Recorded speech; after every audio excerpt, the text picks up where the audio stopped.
Good morning, campers. Welcome to Radio Camp Half-Let, a Percy Jackson Read Along podcast. I'm your host, Zach. And I'm B. And this week we read the final chapter of The Titan's Curse. I get a new enemy for Christmas. The name of this chapter was a little deceiving, I feel like. I don't know if he gets a new enemy, right? No, it's pretty much like a new enemy. I mean, it isn't like I get a new frenemy for Christmas. I mean, it might be easier that Percy Jackson got like a lump of coal rather than a new enemy, but you got a new enemy nonetheless. Yeah, so this was actually a pretty short chapter, I guess, because it's mostly just kind of wrapping up loose The ends. way I was looking at this is the way that a lot of Goosebumps books end, where like there's an ending, and then there's the twist ending right after that. That kind of like, wait a second, not everything's clear.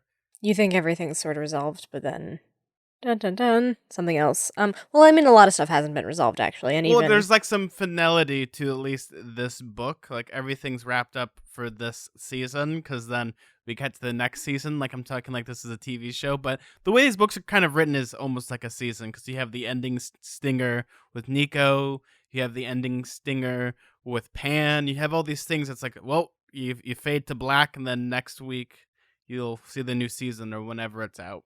especially because there's a lot of things that are sort of time sensitive we're talking about because they're like, oh, well, it will probably be in 2 years that this prophecy will be relevant because Percy is the one in the prophecy. There's like a lot of like questions to be answered, but you kind of can't know right away because it's inherently built into the oracle that it's not going to happen soon. So you're just kind of like left like, oh, well, I guess next summer. I think even Chiron says that. He's like, oh, well, they're not going to be here until next summer, probably, because the winter's going to be bad or something. I don't know exactly his logic behind that, but you know. Well, we also have to deal with like Luke probably has to have some recovery time. There's a lot of opportunities just to have recovery time. Well, that's true too, yeah, because he was broken. He continues to be broken on the inside, but on the outside, he was. Or maybe like he hit his head so hard that he accidentally fixed his evilness. Maybe he's actually good now. Or it's gonna be like one of Yeah. those stupid things like they do in movies where like he hits his head and he has amnesia and he doesn't realize what's happening. Yeah, which is a thing, but definitely not a thing that many people get. Not a common thing. Yeah, Chiron says this winter will be hard, the hardest for many centuries. It's best that you go home to the city, Percy. Ah, yes, I remember back in the day when they had to like eat their horses because they were afraid that the food was running low. Yeah, you know when you have to like climb inside of a Pegasus in order to stay warm, like you're on Hoth. I'm just imagining Percy Jackson like pulls out like Riptide. Sorry, Blackjack. Do do do do do. Oh, But he's like talking, so then he's just like, "Hey, boss, what are you doing?" It's a very sad scene. or no, it's gonna be like, oh no, see, Percy, you're freezing. Hey, you know what? Just cut open my belly and jump right inside. Wyatt. Oh, he's like insisting it. This is like a very sad combination of the Tauntaun scene and the Swamp of Sadness scene from Neverending Story. It's sort of combining them into the worst possible imaginable What did you think of the twist of the end of this book? of Nico being a son of Hades. Yes. I mean, I think I may have guessed that at one point. It seemed familiar because I was like, oh, wait, we were talking about if the big three had any other children, and it didn't seem plausible at first because I was like, oh, well, Hades wouldn't have broken the pact or whatever. Like, it didn't seem consistent with his characterization. But then when it was revealed that they were from a while ago, because that was like the one thing that was confusing me, because at first I was like, oh, we've been introduced to these two new characters, we don't know who their parents are, they seem important, it would make sense for it to be one of the big three, and I wasn't sure. At first I was like, oh, maybe it's Hades, but then it didn't totally track, so I think it's like very clever in a way that, oh, right, they were in the Lotus Hotel the whole time, so he didn't technically break the pact, it's just they've been like released from kryptonite, so to speak, and now they're like alive again as tweens, even though it's been a long time. For me, when it comes to every story, I've always loved the structure, and when you set up rules, like you can actually bend them if they're done in a way that actually makes sense. Here it makes sense because we know Hades to be a very honorable man, so he wouldn't do anything like this. But because we're dealing with Kronos, who is a la the god of time, he can like bend the rules of time to be at his will, such as with the Lotus Casino by adding that little like I guess what's the best way to put, like the pin that like breaks the armor or whatever you need to do for that. Like, here we go. We have this new unique problem, and they also even set it up once again. Rick Riordan's obviously like an outliner because we had like foreshadowings throughout the story of all this stuff, especially with like Bianca and like remember she defeats the spooky skeleton. They don't understand why that is. Right. Yes, I totally forgot about that. That's the kind of foreshadowing that it makes you ask questions, but it's not super obvious necessarily. I think maybe in that moment I was like, well, maybe Hades. But again, like it doesn't all totally come together. There's all these like disparate pieces of like, okay, well, maybe it's Hades, but that doesn't make sense. But as soon as you kind of connect the dots of them being in the Lotus Hotel, then it totally fits and it doesn't feel like unearned, which I thought was very satisfying. Like, oh, right, yes, it all makes sense. And I didn't feel like annoyed. Because I feel like if, for instance, he did break the pact and it was just like, oh, another kid, it wouldn't have felt as earned. It would have felt sort of like cheap, like, oh, yeah, and another kid of the big three just thrown in there. But to like add the fact that they were born before, but it's just like a weird time thing, I thought was really clever. You know, I was actually re-listening to the Lightning Thief musical. And they actually have a joke when they go to the Lotus Casino about them. Like, oh, me and my brother arrived here in 1939. Okay, yeah, I totally thought those were just random characters, but I guess they are supposed to be them. That's really clever, actually. I didn't notice that. I'm not sure if I was also up to that point where we figured that out when I went to see the musical. Now I can't remember. But there's like clever things. I really do enjoy like this kind of twist because once again, it's very in character in the universe of having Hades. He keeps his bargain, whereas the other two don't quite. But that's the same thing in like mythology, where Hades is the weird thing that I've always hated about the portrayal of Hades in most fiction is that he's super duper evil. He's more like the guy that works like the night shifts. He's just there and he's just like, everything kind of sucks, but not really. Right, It's it's like, just his job to deal with the dead people, but it doesn't necessarily... I just imagine like the staff meeting they had. Okay, so Zeus, you're gonna be the sky. Poseidon, you're gonna be the water. And Hades, yeah, you could be dead people. Go underground. Good luck. Have fun. Also, when it comes to like the twist, obviously, as we get to it, Nico is going to be some type of enemy or at least some type of hurdle for Percy. Is that, remember we had the chapter as well that was I Make a Dangerous Promise? Yeah, it's interesting because Nico at first seems incredibly happy-go-lucky. Like, he's pretty trusting, and he doesn't seem even really that aggressive towards anybody at Camp Half-Blood. Like, he adjusts to being a demigod, like, weirdly quickly. Maybe that has to do with the fact that he's, like, into tabletop gaming, so he's like, oh, it's like my game. But even, like, when his sister decides to be a Hunter of Artemis, he's like, oh, well, she wants to do that, and he's, like, sad, but he doesn't even make that big of a deal of it.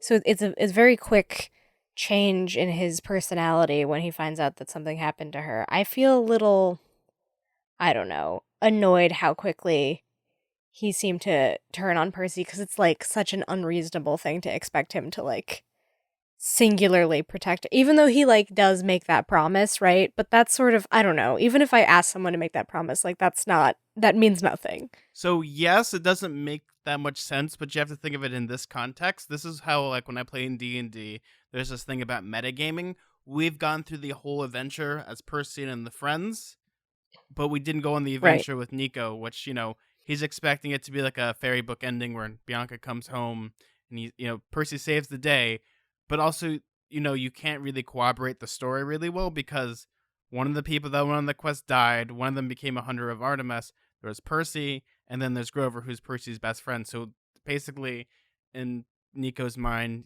Percy's kind of lying and talking about like, oh, I was going to protect him, but not really. Like, I really was trying to sacrifice myself, but how can you say that? You have no way to like corroborate the story, especially with the kid. You're dealing with, no pun intended, I guess, in this situation, like with death. Like, kids process things differently when it comes to death, as well as like pure shock of someone dying and finding out, because no one told Nico. Like, you would think that'd be like a Chiron job, but nah, let's give it to Percy Jackson to deal with. Yeah, I was shocked by that. I know that Chiron can sometimes be pretty bumbling and maybe bad with emotions, but the fact that he walks in, hold on, I actually want to find when Percy figures out that he wasn't told, because I was like, that's not fair. Like, Chiron's just like, this is a Percy job, if you come to think of it. I know that I'm pretty much, Camp Half-Blood's grief counselor at this point, because everyone's sad. But we'll give it to Percy this time. Nothing will go wrong. Yeah, here it is. There was a knock on the door, and Nico D'Angelo came huffing into the parlor, his cheeks bright red from the cold. He was smiling, but he looked around anxiously. Hey, where's my sister? Dead silence. I stared at Chiron. I couldn't believe nobody had told him yet, and then I realized why. They'd been waiting for us to appear, to tell Nico in person. Sheesh, you guys. You know, this is the part where they bring in like the grief clown and they bring in like the pony. I'm sure there's like an actual assistant at place at camp. Like, sit him down. Hey, you want to get some ice cream? Maybe let's go to Chuck E. Cheese. Yeah, certified support horse Blackjack just kind of clops up and he's like, "Are you okay?" Hey, boss. He puts a hoof on. Actually, no, Nico wouldn't be able to hear him, so it would just be like, brrr. That's true. Only Percy can hear him, so it wouldn't exactly be. I mean, he's a nice pony, I guess. I'm just imagining like Blackjack's given like the Oscar-winning performance, and all Nico's hearing is brrr.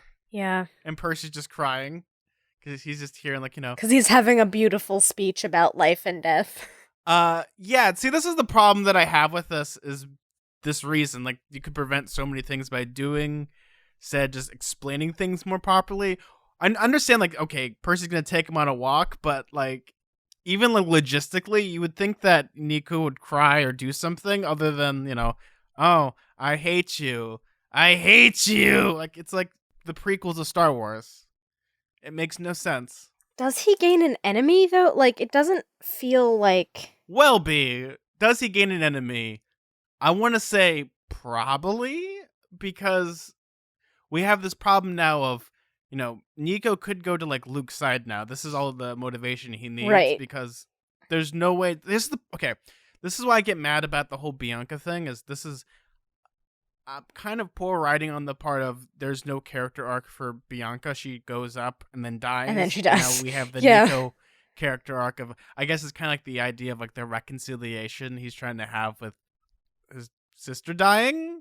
But then you have like Bianca, who was a terrible person to Nico, and then all of a sudden you're trying to have like this redemption arc, which makes no sense almost. Yeah, because you really don't see a lot of Nico at all. You see him in the beginning, and then they go off on a whole entire quest, and then they come back and they're like, oh, oops, your sister died. And even Bianca really isn't in much of the book because she dies about halfway through this book too. Yeah, like it's pretty early on in the quest that she gets attacked by the giant or whatever. So I'm just kind of like, I don't know. I feel like there wasn't a lot of fleshing out of the stuff between Nico and Bianca, and then now all of a sudden he's seeking revenge. It feels a little bit uncharacteristic, or just maybe not like, I don't know. I also have to think that maybe because they're children, it's different. Like, oh, maybe I would react that way if I was young and something happened to my sister. But he didn't even seem to react that aggressively, like when she decided to be a hunter of Artemis, and it just like it hadn't been established before that he would turn on a dime like that. So then for him to be like, oh, Percy, it's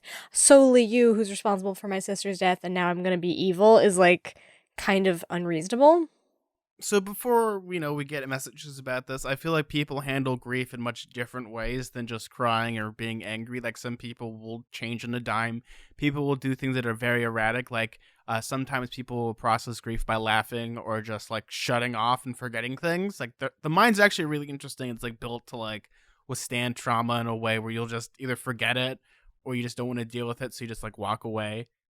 But with that being said, the problem with this is, once again, we have this writing where, Bianca goes off in the quest and she dies halfway through, and there isn't really like I said, like a reconciliation. Like, I'm sure like in the next book or something, they're going to do something with it because, Nico is the son of the death god. So of course they're probably going to have something to deal with that. Possibly. You don't see much of him really. Like, they hang out at camp and then Percy's gone for, I mean, like, yes, he's like doing stuff behind the scenes, but then at the very end it's like, oh, he's evil this whole time. But even that makes like way more sense than just, I don't know, Nico seemed sort of reasonable. I don't like the idea of him being a villain all of a sudden. I could see him being upset with Percy, but that just seems like, I don't know.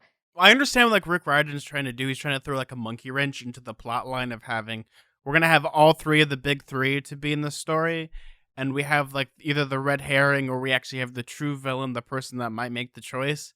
But then once again, we have the thing like Percy's gonna grow up in 2 years. It's not like Nico's gonna like rapidly age to be the same age as Percy. That's true. So Nico's younger than him, so there's no way that he could be a part of the prophecy. But I mean, he could though, because even if Percy avoids whatever is supposed to happen with the Oracle and with the big three kid who turned 16, that whole thing about the prophecy, if Percy can avoid doing that for, 2 years, and he's finally 16, and it doesn't happen, then there is still Nico as a possibility, I guess, is why it sort of changes the dynamic of the story.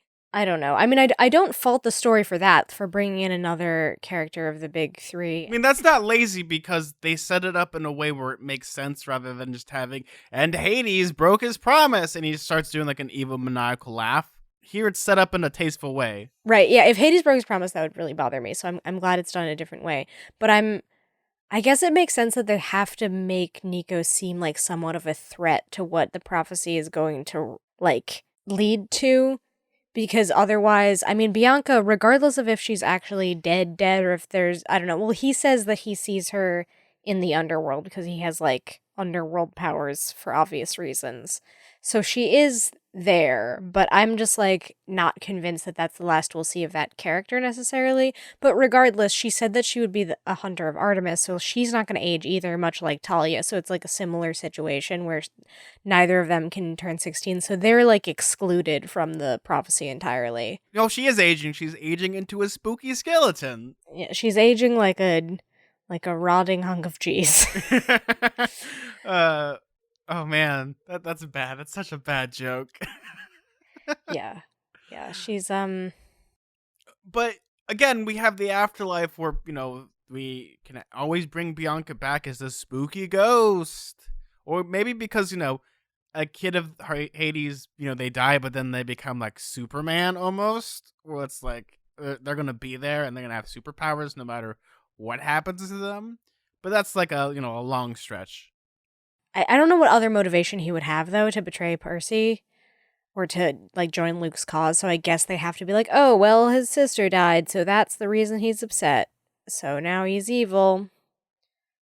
Obviously, Rick wanted to have a twist like this because every book so far has had a twist of some way, shape, or form. And the way I'm looking at this is that Rick Riordan had this cool thing, but then it's like, oh, how do we make him evil? Or how do we make him, a gray level character? Whatever you want to do. Oh, we'll kill his sister halfway through the book, and we'll do this because we want to have all three, the big three represented so you can see all their cool, spooky powers. And I don't know if it comes across well in this book, but obviously they're setting up for he's going to be the main antagonist or something for the next book because we have Luke's completely out of the picture. Currently, he's possibly recovering, so you need to have... Well, he's alive, though, right? We know that. Well, yeah, he is alive. I'm saying he's out of the... Pretty much he's out of the picture currently. It's like, from Harry Potter and the Philosopher's Stone to Harry Potter and the Chamber of Secrets, the buffer is you have Voldemort in the first book, then you have Tom Riddle, which is, still Voldemort, but it's like pretty much like a different villain entirely almost at that point. And then you go back to Voldemort. Or I guess you go to Peter Pettigrew in the third book. Malfoy for a while, too. Well, yes, but you still have, like, he isn't really the main threat. This is, like, the secondary threat of the book, but you see what I mean? Like, sometimes you need to take the villain out of the picture, or, like, one of the main villains out to make it, like, you can, like, oh, we can do things and stuff. It comes across really clumsily at the end of this book. It kind of, like, falls apart, even though it's, like, it's a big reveal, and to kids, it's a huge reveal, because, if you're not really, like, picking up the pieces like we are doing it critically, it actually does come as a shock. I remember reading this the first time and being super duper surprised. It is pretty shocking, because it doesn't seem to make sense. Like, have you ever seen the M. Night Shyamalan movie Devil? I actually like that movie. You do? I like the premise of the movie, except it sucks at the end. The ending is ridiculous, right? Okay, so spoiler alert for this movie. But the old lady ends up being the devil, right? Well, yeah, and that kind of cheats the rules. It's like you think she's dead, but then she I remember this movie like clear as day. I've only seen this movie once, but like she like levitates and she's smiling. It's like, I should have picked you. Yeah, it's really dumb. But it really reminds me of that kind of thing of like, oh, we're at the very end of this story, and then all of a sudden this like very unexpected character is evil, and you're like, you're not evil. That doesn't make any sense. My theory for that movie, like this is how it would have been a better movie, was actually the elevator operator or like the security guard just messing with them. Right? I would have. Like that would have been a much cooler, a better twist because he's the one that knows a lot about the devil and all this stuff, and he's just messing with them. Or the twist is there's no twist and there's no devil. They're just all paranoid people and things are just happening. God forbid you're clever if you're M. Night Shyamalan. Regardless, that's neither here nor there. I still won't forgive him for The Last Airbender. Anyway, I'm not saying it's like as ridiculous as that because it's not like, I don't know, he transforms into it. I mean, he kind of is a devil though, right? Like you literally find out he's the son of Hades and then he's like, mwahaha. Well, he's not like Damien in The Omen where he's just pure evil. Yeah, but I mean, like he's not inherently evil just because his dad is Hades. Like that's a false assumption based on us both growing up with Hercules. That's what we call in the business a misnomer. Yeah, the main plot point is the thing about Nico, but for the most part, it's just like tying up a few loose ends here and there that I kind of anticipated. Like I knew that we would probably see his mom, Percy's mom, again for a little bit and sort of check in on Mr. Blowfish, as he calls him. Blowfish. And that whole thing. That was even my guess last week about maybe that's his new enemy. Like, oh, it's a joke, like, because again, can't trust any of the chapter titles to be literal. I actually like the interaction they have with Percy and his mom because Percy wants to see his mom happy other than just Percy being me. Yeah, I thought that was sweet. I was relieved by that because I thought maybe there would be like another whole book-long arc of him adjusting to his mom dating again and like it would just be annoying and I hate that whole type of story in media, so I'm glad that they just cut right to him being happy for her. I've always hated books where this happens a lot. This is actually a very common occurrence. I can't even name, like there's so many numerous books where they have the it's me type of situation where it's Percy Jack's like, I would just want to be me and my mom and like we just go on road trips and we have a fun time rather than, hey mom, are you happy? Yes, I'm happy with this man. That's all I care about. Yeah, I thought that was very mature of him. I was relieved by that because I kind of wasn't really looking forward to any more of that like weird scoffing at her dating or anything like that because we get that a little bit in the beginning of the book when he calls Mr. Blowfish and he's like not thrilled about it and he's very awkward. So then I don't know. I'm just glad that that's not like a lingering plot point that we have to deal with because it's just kind of like tiring and not all that fun to be like. The way that I've looked at this book is that it's both a Percy story, but also in the background, it's also a Sally story because you see her, getting over an abusive relationship and going on the up and up. It's a lot like in the Avengers. There's a reason why they don't do anything with like the Hulk. Isn't really like a Hulk solo movie other than the original one. But if you watch every Avengers movie and Thor Ragnarok, there's actually a mini story about Hulk progressing and becoming a better person. It's the same thing here, where you have, the Percy story and then you have the Sally story where she is on the up and up.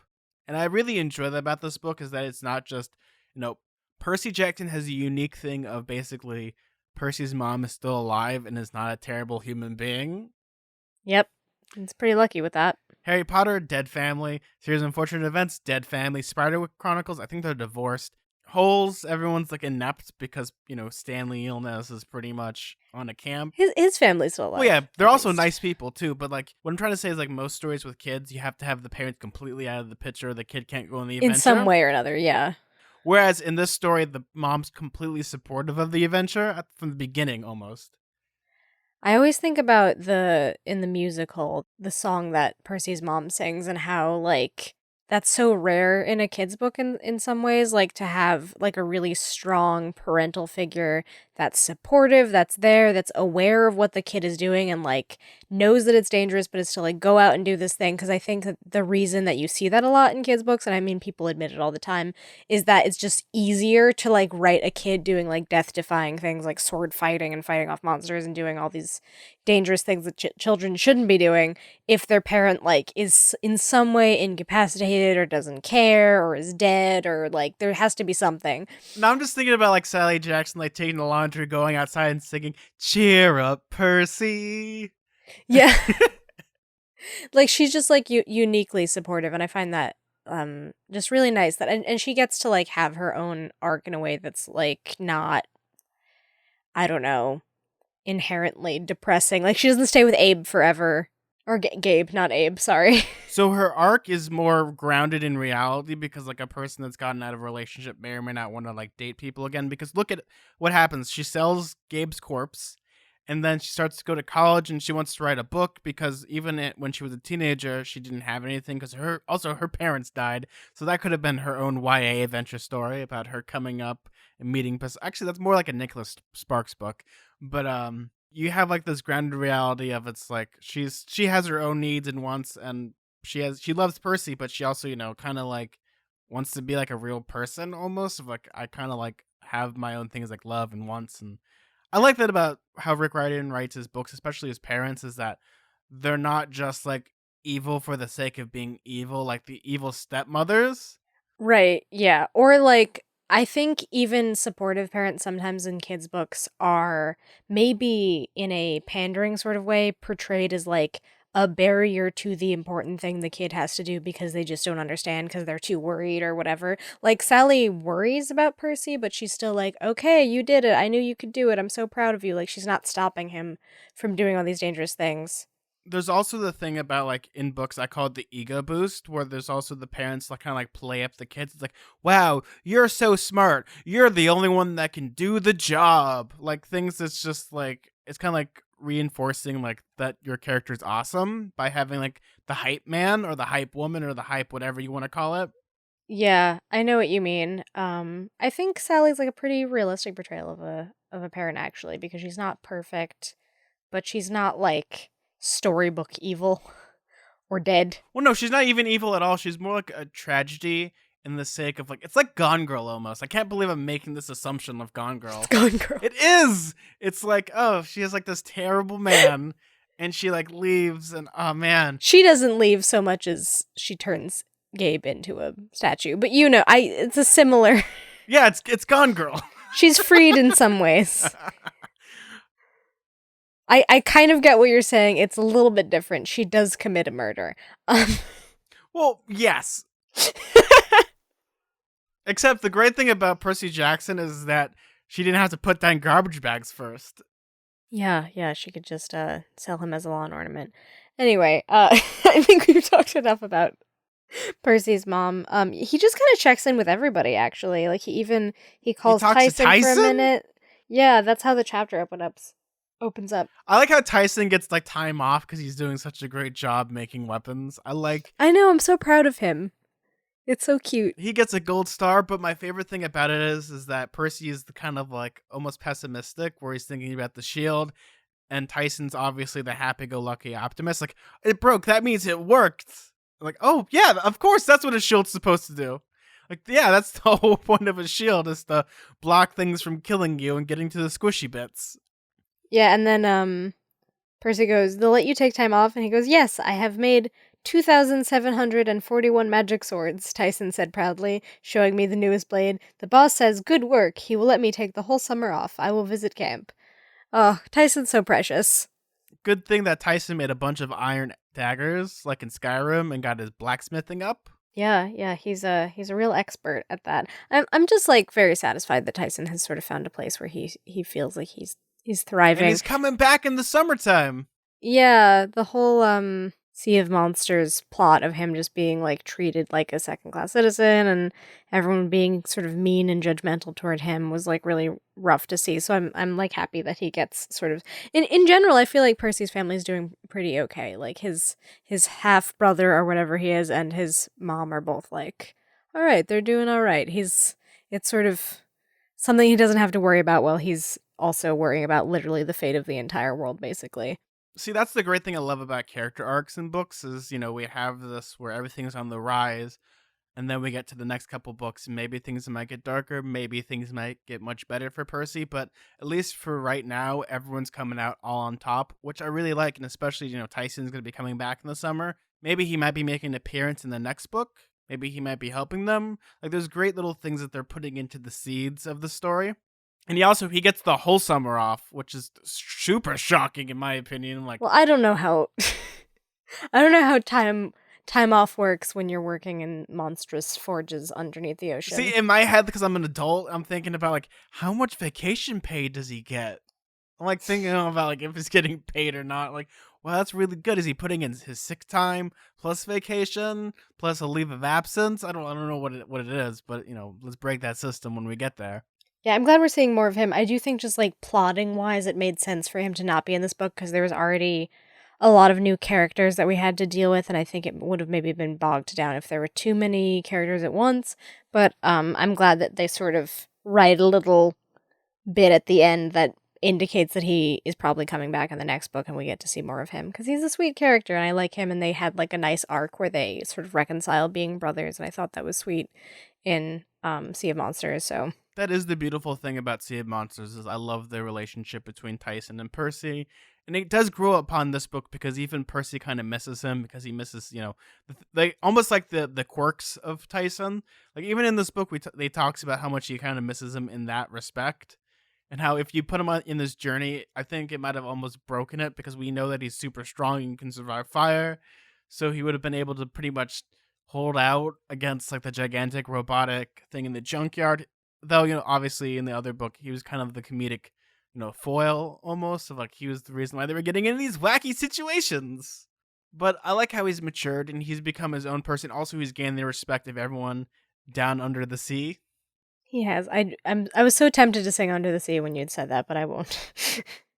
I'm just like imagining in the next book, Tyson comes in, hey, have you met my friend who's a Jamaican crab? And he pulls out Sebastian. Well, he would be friends with Sebastian because he's friends with a bunch of animals. I like how immediately Percy feels the need to talk about Bessie, and then Tyson's like, all right, tell me about the adorable cow serpent. I must know about it. It sounds cute. How are the sea ponies? Update me on the sea ponies. Yeah, that's another thing I miss about Tyson. He's just very sweet and innocent, and his like love of animals is adorable. I mean, I guess technically Grover likes animals too, but more in like a he can communicate with them sort of way. He's not like oh, adorable, and petting them and stuff. Looking at how this is structured as well as you have they have like this terrible ending last time with like people are dying, people are saying goodbye. And then you have again the comedic relief of having Tyson making things all better. And then you kind of have like I'm doing like for reason in my head I'm like doing like a sloping motion and you slope down towards the Nico scene and how things are getting worse almost. And it's like, oh, everything's gonna be dark. It's like, oh right, there's some stuff, some difficult things that we need to like wrap up by the end of this book. Whoops, forgot to tell him. Yes, especially like afterwards, like Nico just completely like disappears and Percy's kind of freaking out. How does he disappear exactly? Doesn't he just like disappear in a puff of smoke or something? Like the Wicked Witch of the West. Yeah, basically. But yeah, and like he totally disappears and they have like the old fashioned like scout party where they're like looking at him. Nico, you want to play that mytho magic? Nope. Okay, so he's completely gone. So he's disappeared in thin air. Then we pretty much have like the Return of the King ending where, everything's trying to get back to normal. Where Annabeth's like, you know what? I'm going to give San Francisco a shot now, even though I've said that I would not live there, but I'm going to be there so I can spy on the enemy. I like the way that they piece everything together. Like, at first, they're a little bit confused about the whole Nico being a son of Hades thing. They're like, wait, no, but he wouldn't have broke the pact. And then, like, Percy's like, oh, remember the Lotus Hotel? And then it kind of all comes together. That's mainly in the book because you need to explain to the audience, like, oh, this is how this would make sense. I mean, it's all there, but they kind of connect the dots for you, which is helpful. Because I think... Even though I know all those things separately, again, it's just threading them together to make sense. Like, oh, right, yeah, that does make sense. I can't remember where I heard it from, but I know the reason why Yoda tells Luke that, Obi-Wan wasn't really lying about Darth Vader being your family is because a child psychologist told George Lucas you need to have a character that's, like, trustworthy to explain it. Otherwise, Darth Vader could just be lying and saying things. Yeah, that's true. You need to have, like, generally, like, a good character to explain like all this stuff. So they bring that in with like Annabeth, Grover, and all of them kind of like rationalizing it, which I really do enjoy. Well, though I don't think Nico actually knows that he's the son of Hades. Oh no, now he does. Well, now he does. Yeah, but he didn't know for a long. It wasn't like he was hiding it. Well, no, because remember he talks about like the spooky nightmares, and he talks about like the fields of the dead. Like he knows. Right, that's true. He was having nightmares. If he doesn't know, he knows now because he killed a bunch of spooky skeletons with his spooky god powers.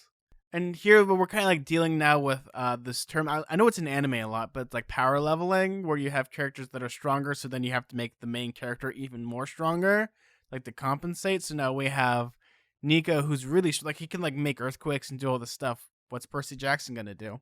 Because you have to like power level him up to be kind of equal. It's interesting because before Nico disappears, he does kill four skeletons and helps Percy in a way, like he saves him. But also that might have a lot to do with just he has like this raw anger that turns into power, sort of like the way Percy was accidentally causing like the toilets to blow up in the first book. Like it's this unharnessed power.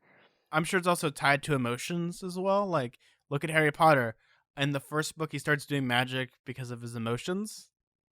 Right, like the glass in the snake thing disappears and then right. It's like it's not intentional. It's sort of like this or like even like oh god, do I have to reference Halloween Town every episode? But like, when Isn't it when she's like Sophie levitating the is cookie? like she's levitating the cookie, yeah, and they like stop the cookie because she just really wants it. It's not like she's doing a spell; it's just like floating towards her because of her innate powers, which is, I guess, sort of a similar thing to like Matilda too. It's like all that's like a very common, like world building thing. Well, in Huh? Matilda's case, she just like snaps and she gets like mythical god powers. Yeah, Or that's what I'm saying. Like, or even Carrie, like it's totally like emotion powered, magical abilities are like a thing. So, I don't necessarily know how much control Nico has. careful, Percy Jackson, you're gonna have a character that's gonna turn your brains into mush. Like just being angry at you, because Percy has the ability to make people angry at him very easily. It was pretty lucky for Percy that Nico like saved him with his anger instead of just like exploding Percy. It's like a Mortal Kombat fatality where pretty much Nico like wills his skeleton out of his body. And it just like flies out and then starts dancing to the spooky scary skeleton song. Yes. I That's was not thinking what of like happens. the plastic skeleton that's like dancing and it's like join the skeleton army. Yes, exactly. That's exactly what I was picturing. But, everything kind of wraps up and everyone's like, oh no, what are we going to do? Don't worry, we don't have to worry about this problem until the summer because we're all going to be doing our spring fighting instead of our winter fighting. Right. And they're also worried about Luke too, because Annabeth knows for sure that Luke is alive. We've confirmed that. And then she's concerned that he'll be like susceptible to being radicalized by Luke's angry ideas because of his dead sister, which Percy once again promises that Luke won't because I'll make sure he's got other things to worry about, namely me, which again, you're making a lot of promises, Percy. You did also promise to protect Bianca, and how did that turn out? So again, maybe not the best person to depend on. I would call this ending bittersweet but yet hopeful at the same time. Like it's very bittersweet because we have the situation with Nico, but then the hopeful part is Grover comes in and is like, yeah, so I was drinking all this coffee. Like, I don't know why I'm talking so fast because I was drinking all this coffee, all this espresso. But then, like, through the wind, like, through the colors of the wind, like, very, like, Pocahontas, like, logic of... The colors of the wind. I bet I could see him jamming out to that song. Can't you? Oh, I can see that easily. He would love it. On his panpipe, like, yeah. Grover is pretty much like, yeah, so I heard these voices in my head. They told me to do things. Terrible things. No, I'm just joking. It was Pan, and he told me to do something. Whimsical nature things. He just said 3 words. I await you. Which sounds really creepy. Yeah, it is spookily phrased, but I think it's a positive thing. And yeah, Grover's flipping the frick out, and he's packing a bag, and that's how the chapter ends, and that's how the book ends, is just that Pan is back, which I guess isn't so much of a surprise, because we've had a lot of foreshadowing with that, with like the weird like feeling of the wind. When was that? It was like they were in that skiing town and then They were in New Mexico. yeah, he had like a weird sense that he was there. There's been a couple moments of foreshadowing. Yeah, there was also the piggy. Oink oink. There's been a few hints that Pan is finally emerging, which has a lot to do, I think, maybe with the stirring. Also, that like a lot of ancient hidden creatures are now emerging. I don't know if that's necessarily connected, but I think it might be. Well, anything's possible now that things are coming back from times forgotten when myth became legend and legend became fantasy. That's true, yeah. Everything is returning. Monsters that have been gone for a long time are returning. People who have been gone for a long time are returning, like Talia, like the D'Angelos, like Pan. Like, I think they're all connected in some way to the stirring. Like, it's this idea of all these things and people that you thought were gone are actually here. This totally puts Grover in a pandemonium. Yeah, he is. He actually, that's a very fitting phrase because he's like having a sort of caffeine freak out and he's packing a bag. So Yeah, he's having pandemonium right now. Pretty much like it's the equivalent of learning that God just spoke to you and is waiting for you specifically. yeah, I'm interested to see how Pan factors into everything because he's like, I don't know, he's technically a god, right? Yeah, he's an old god. He's the god of nature. But B, this is the time of the episode where we ask you what your predictions are. Are you ready to know what the name of the next book is? I am. I'm ready. So the name of the next book is called The Battle of the Labyrinth. Battle of the Labyrinth. Okay, so I knew that. Do you want to tell me the name of the first chapter, or do you have that in front of you? So chapter 1 is called I Battle the Cheerleading Squad. I'm getting a little bit of a flashback to the monster dodgeball. Lestergonians? Yeah. Throwback to that. Cheerleading squad. Does he go back to school? I don't know. Where would a cheerleading squad be? School. I imagine they're not actual cheerleaders though. They're some sort of creature. I wonder where it picks up because he goes home for Christmas. And then I guess he goes to school for the rest of the year until he returns for the summer. Yes. So probably what's going to happen is the same kind of plot for the last couple books where there's like a mini adventure and then that kind of kicks off the whole adventure. Because normally how it works in these books is looking at structure again is that there's like the mini adventure and then once they get to camp, that's when like the stakes are like risen like, oh no, something happened and we need to go on this quest. But Percy Jackson, you can't go on this quest. Percy Jackson's like, I have to go on this quest though. Okay, Percy Jackson, your name's on the book after all. I guess we'll see. I haven't the foggiest idea about what that chapter title is going to mean, but he's going to go in a labyrinth, I guess. I know that minotaurs are often in labyrinths. Same as David Bowie. Mythologically speaking. Yes, that too. And Hoggle. And the worm. I'm just a worm. Yes, and the worm that's offering people a cup of tea. They're going to bump into Susan and her being terrible. Oh no. It's going to be like a whole magical adventure. It's going to be like set as an 80s movie. The part of Annabeth will be played by Jennifer Connelly. Yes, with her incredibly powerful eyebrows. And her LARPing abilities in Labyrinth, because that's a funny thing about her is she LARPs in that movie. It does start with LARPing. That is a true fact about that movie. Maybe Percy's gonna LARP. We'll see. There's much in store. Because it's like a labyrinth, that means they're probably gonna be like either underground, they're gonna meet up with Hades. Oh man, I wish Hades was David Bowie. Well, now that can't be the case. Well, B, do you know, I can't remember what version it is. I think it might be in Sandman, but like the part of Lucifer that Neil Gaiman wrote, he specifically went to the character artist and was like, he took a picture of David Bowie, make the devil look like David Bowie, specifically. Yep. I could see it. So in Neil Gaiman's universe, the devil looks like David Bowie in every instance. Good casting. Hey, he's a fallen angel after all. Gotta make him beautiful. Yeah, so I guess that does it for this book. I can't believe we finished it. We're already 3 books down in this series. We got 2 more to go, right? Yes, we do. Actually, we'll be, once we start next week, we'll only have 1 book left, but we'll probably be done in like 2020. Who knows what kind of people we'll be then. Hello, future Zack and B. Hope you're doing well. Hey guys, so I aged rapidly in the time, so this is me now. It's been 2 years and you somehow have a very long white beard. I don't know why I grew a white beard, but I just want all those kids to get off my lawn. And I have an unquenching thirst for prune juice. So what do you think is going to happen through the overarching story of the next book? They're probably going to get lost in the labyrinth. That seems to be something that happens in labyrinths. Maybe a minotaur will show up. I think that's typical of a labyrinth. Maybe other monsters. There's a lot to deal with. I think maybe Bianca might still be alive. Or she's not alive, but I think maybe we didn't see the last of her necessarily. We need to follow up on the whole Nico thing. Is he evil? Was he just annoyed that one time? And he's going to maybe have some sort of redemption. I believe in his redemption way more than I believe in Luke's. I think that Luke is very far gone. I mean, he almost died after being kicked into a bunch of rocks by Talia, but you know, it happens.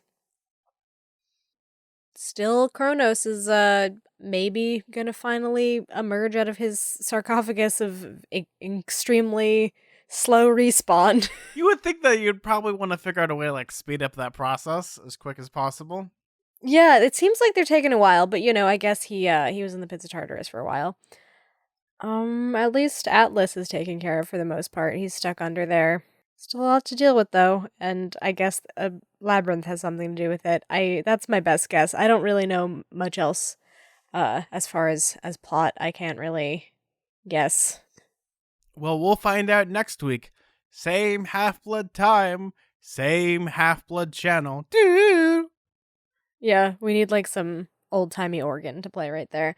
So, B, do you want to read the first email that we got? So we got a very interesting email. Seems very caffeinated, to say the least.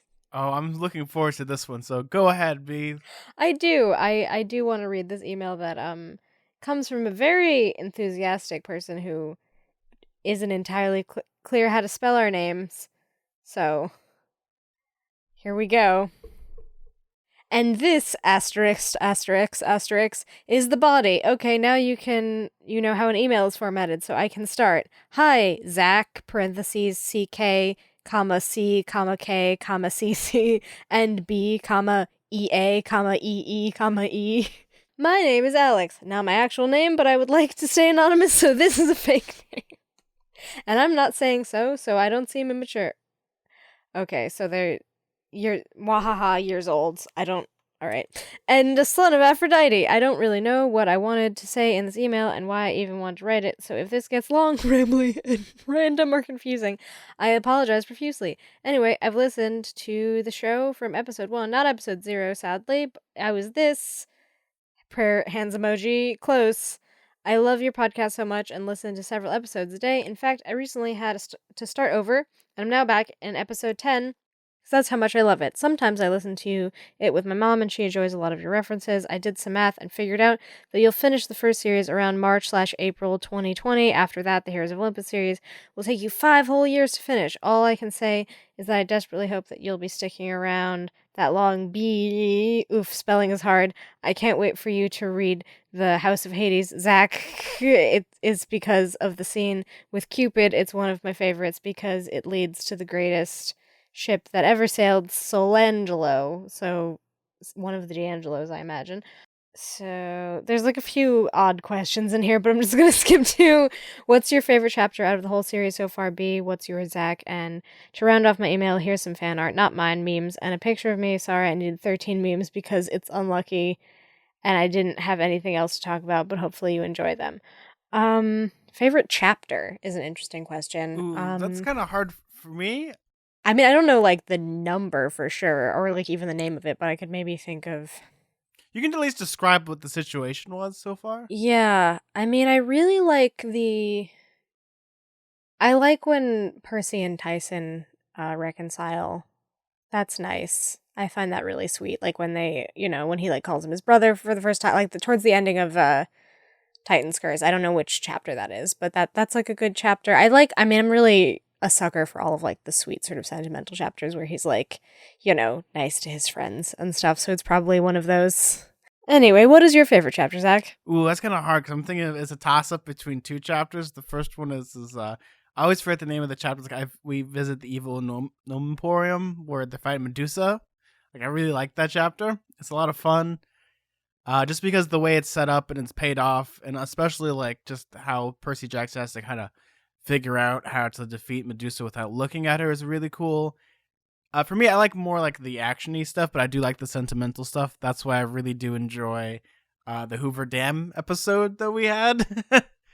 Because I think it's great characterization, but also great action at the same time. Oh, yeah, that one was good too. I mean, like, again, it's really hard to pick a favorite chapter in the whole series because, like, there's always going to be, like, a favorite chapter within each book, probably, like, one that I enjoy. I like the more, chill chapters that don't feature a lot of action but are more like character based of them like having some exposition about their backstories or befriending each other, like becoming closer as characters and that kind of thing. So I couldn't say specifically like this chapter where Percy and Tyson reconcile. It's like one of my favorites, but I like all those kinds of chapters where either they're like on their way to some place and they have a little bit of time to sort of talk to each other and get to know each other, or like this ones towards the end where like, oh, he learns that Annabeth and him really do get along, or he made friends after all at Camp Half-Blood. Like those kinds of like sweet scenes I appreciate for silly reasons because I'm a sap.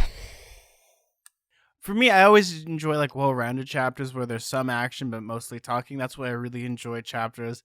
Like when they're all in their Yeah, that's Lamborghinis good. and they're Yeah. just having a conversation. When the book can slow down and you can actually get some good characterizations, that's what I really enjoy in chapters. For me, like I read like heavy fantasy, so a lot of the time, most of the action happens like 800 pages in. So when you have good characters that you just want to sit down and have a conversation with, those are the best type of chapters in any book, in my opinion, are the ones where everything can slow down because you don't have to have heavy explosions and like people dying. Like I like characterization most of my chapters and having interesting situations and interesting set pieces, like the ironclad ship when they go through the Sea of Monsters. Like I thought that was so cool. It's great set pieces. Chapters, it varies because the more we read these books, the more we'll be, wow, that's a great chapter. I love this one. This is my favorite. Once we finish, the last Percy Jackson book in this series, maybe we could sit down and talk about really what our favorite chapter was. But we have our differences. I prefer well-rounded chapters. So we did get another email, and it says Zoe is my boo.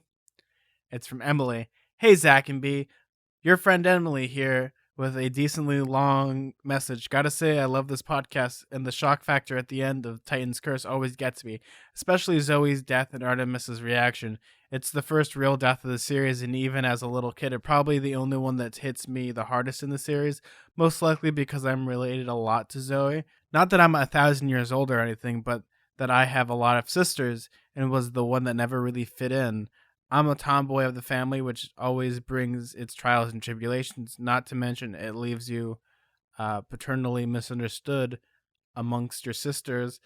What's more, Zoe's always exhibited more cynical and sarcastic side towards other people, particularly certain types of guys and girls, because I got bullied a lot as a kid, so I can understand her hate men eyes thing. Granted, I don't hate all men, I just have a hard time with them sometimes. Even I have the sort of what would Zoe do thing. For instance, at lunch today, a group of sophomore boys were ganging on a girl and not talking very nicely, but put it simply, I made a point of intervening because what would Zoe do? That's really nice, actually. Oh, that's really nice. That's really good that you did that. That is something Zoe would do. Though she'd probably be way more aggressive than you. If we're being honest, a sword would be involved. Also, when it comes to like Emily, like intervening, I think that's really important to do because a lot of people don't want to bother with it. It's like the bystander effect almost, or I guess the pedestrian effect of someone's going to handle it rather than just be the one to step in and do that. I think that's a good thing you did there, Emily, and thank you for dealing Oh with those man, pesky sophomore boys. thinking back Because to high school, and I'm thinking they're high school sophomores, if I'm assuming correctly. But either way, not great, really. so her death always gets to me, and she is the kind of role model for me. Her and Thalia both. There's also the part the dragon Landon. I probably spelt that wrong. No, you spelt that right, actually. Which always struck me. All I could picture was Zoe raising the little baby dragon, Oh. and when she left, being almost like a confused dog, like, where's my mom? So that moment when he recognizes her and then attacks her, because he does remember her, but not as the person that raised him. Lastly, I always love the part where Thalia Spartan kicked Luke off the mountain. It always seems so satisfying to me. Same. Yeah, we're in this Same. together, and I am also. Even though that he's alive, it's just very funny to picture him just Wilhelm screaming right off the cliff. Wah! Yep, just like that. On a side note, to help make this less sad and dreary, I think the only man Zoe would ever get along with is Captain America, aka Steve Rogers, because I love that man. I could see that. I like That's an Steve interesting Rogers. fan fiction that probably is already out there somehow. Well, I feel like Steve Rogers would be a cool person to like nerd bump. Not so much Steve Rogers Endgame, but Steve Rogers everywhere else. But I like Steve Rogers no matter what. And it's a really good message, especially the idea of, standing up against bullies and just being yourself, because the most That's important true. They thing. would agree in that regard, but maybe their methods would be slightly different as far as standing up for bullies or standing up against bullies. What Emily did is like what Captain America did in Captain America 2: The Winter Soldier, where she probably kicked a boy off a boat in the middle of the night. The guy's wearing all black, and most likely the guy's broken every bone in his body. Like, Captain America kills people, pretty much. I'm just thinking of that type of, like, intervening. Because that's such a satisfying scene in that movie. Or the elevator fight in Captain America, too. I could just talk about Captain America all day, I'm sorry. You could. He's a good guy. I mean, I actually don't watch any Marvel things, but... And he has America's ass. Short and sweet email that says...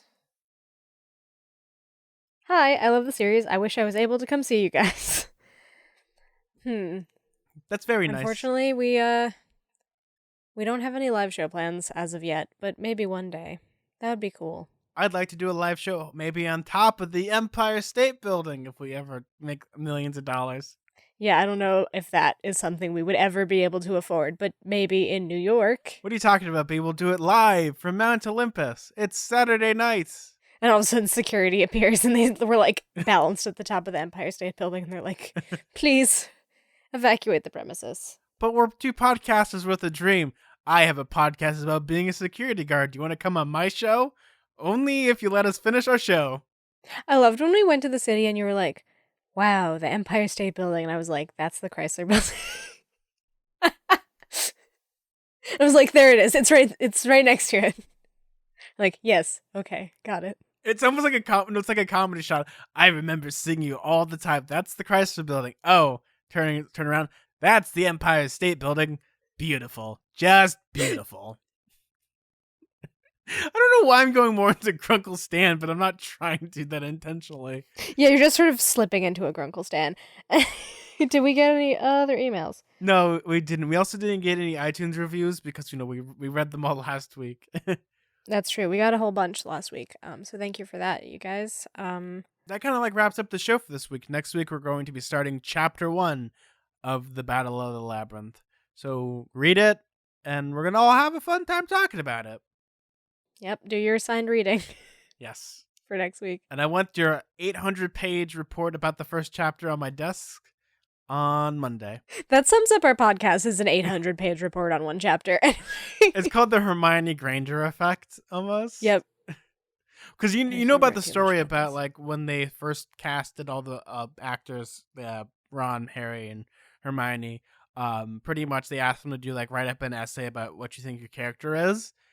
So Daniel Radcliffe like wrote like 5 pages. Rupert Grint didn't write anything. Didn't turn one in, and then Emma Watson wrote like a 30-page essay.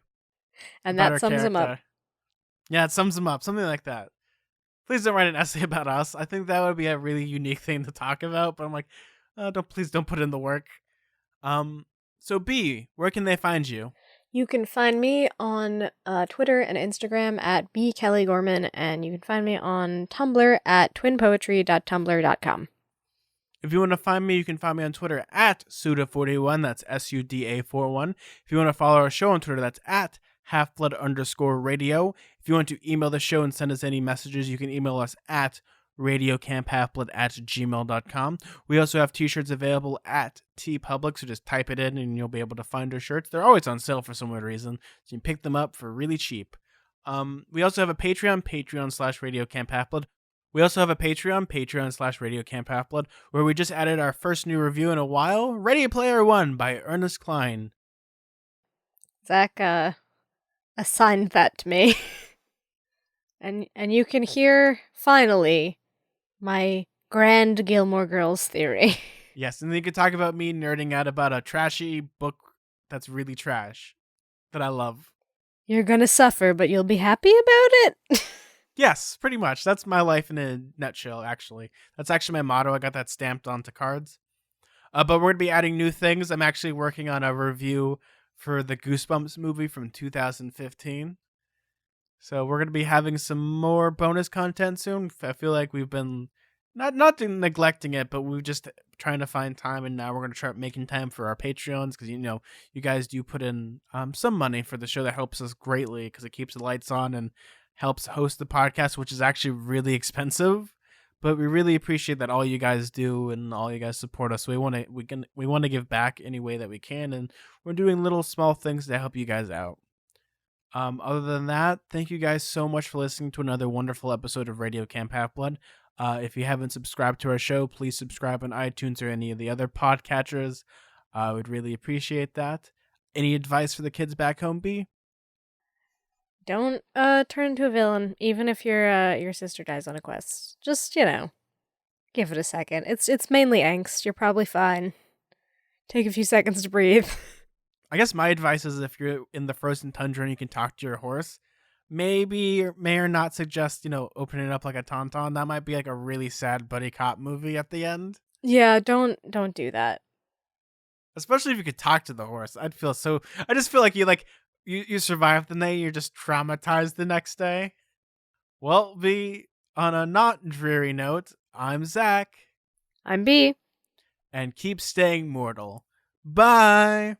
Bye, guys.